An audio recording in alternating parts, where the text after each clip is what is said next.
And so I moved to school, which is in Tulsa, to go to Bible college.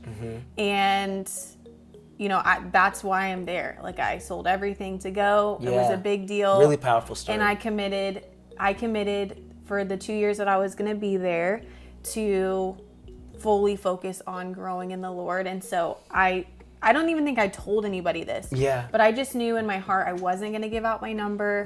You know, that's not something, that's just wasn't the season that I felt like I was in. Yeah. And I felt glad about it. Like, there's so many ladies that, you know, they're not happy about not being in that season, but I was so content.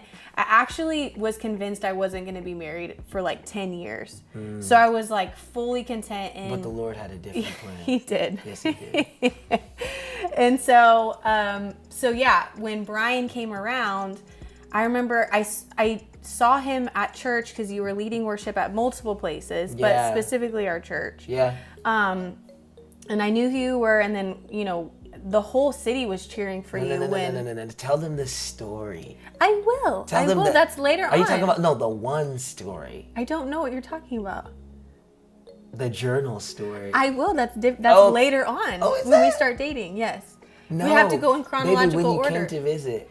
I know. Oh, okay. All right. I'm just Okay. making sure we're tracking on the same page. No, because it's for dramatic effect. I know how to tell the story. Oh, I see. So, You're exactly right. Long story short, we knew that who Brian was, and when he was on The Voice, it was really cool because when you sang Jesus Loves Me, when it aired, Yes. I was with my older sister, Anissa. Yeah. And like, I remember it made her tear up. Wow. And it was so special because that was like a really special time in her life and my life as well.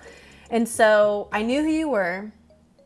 And when I go into Brianna's room that night when you came over, and I'm like, is Brian Nhira coming over? I just had this weird feeling. And she gave me that look. And I was like thinking, I don't know you well enough to be like, I'm not dating. Please don't try to set me up. So, but I was like, Brian Nhira is like a great guy. So, and I heard great things about you. I heard great things about your character. I heard great things about, just what you were doing in life. And so I was like, I would like to meet him anyway. So I'm cool with this. And so we ended up just having like a good time. It was fun. Yeah. And then Brianna put us all in a group text. Yes, she did. Because remember, I was not giving out my number. So what did Brian do? He extracted my number. Hey, and started. What does the Bible say? What does the Bible say? It says, "Guard your heart above all else." As wise as a serpent, as gentle as a dove. Innocent as a dove. Yes. So then Brian started texting me,